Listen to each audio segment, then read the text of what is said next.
E vazhdoi pejgamberi alayhi salatu wassalam, e treta atë çka mundëson dhe është për të mirëve të jetës së kësaj bote, është gruaja e mirë.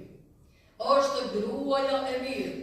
E ka përmendur pejgamberi alayhi salatu wassalam një grua e cila është saliha.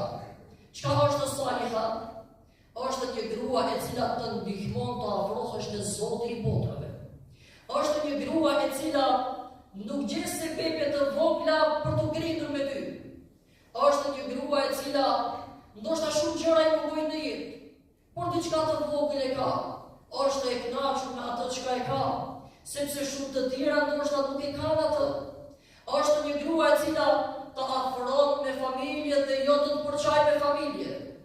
Vëllezërit e mi, pasha Allahut, nuk është bashkëshorte e mirë, ajo bashkëshorte e cila ndan bashkëshortin nga prindër, ndan bashkëshortin nga vëllezër, ndan bashkëshortin nga motra e farefis, ndan bashkëshortin nga familja e vet.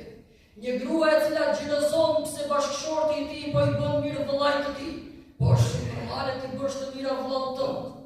Një grua e cila xhelozon që i bën mirë motrës tënde, por shumë normale ti bësh mirë motrës. Një grua e cila xhelozon dhe tek prindërit Zoti na ruaj.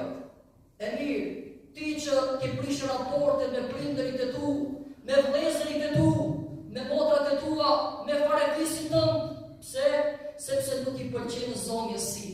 Po vallahi zonjë e bekuar që ka kjo. E mirë, në xhenet si kemi shku? Me çka ti kemi shku në xhenet nëse kënaqësinë e prindit se ke? Më thuaj vllau jemi dashur. Mirë, po këtu kemi fajta tani si prindër kemi. Pse? Allahu i Madhërisëm na tregoi neve si prindër si me e bën lutjen kur me e kërku e vllatin. Si me e bën lutjen kur me e kërku e vllatin. Rabbi habli min as-salihin. Lutja Ibrahimit alayhi salatu wassalam, i cili i kërkonte Zotit e vllatë, nuk kishte shumë vite e vllatë. I kërkonte e vllatë, por jo vetëm t'i kërkojë e vllatë. Ai tha dua e vllatë, por jo vetëm kaq, por të jenë prej minës salihin. Pra fillon edukimi para se me ardhe vllati në jetë. E edukon e vllatin tënd me frikë respekt ndaj Zotit. E edukon e vllatin tënd vajzën tënde. Kemi përgjegjësi si prindër. Përcjellim vajza në dirë të huaj. Çfarë vajzash dhe çfarë edukate ju kemi dhënë kur i kemi çuar në dirë të huaj?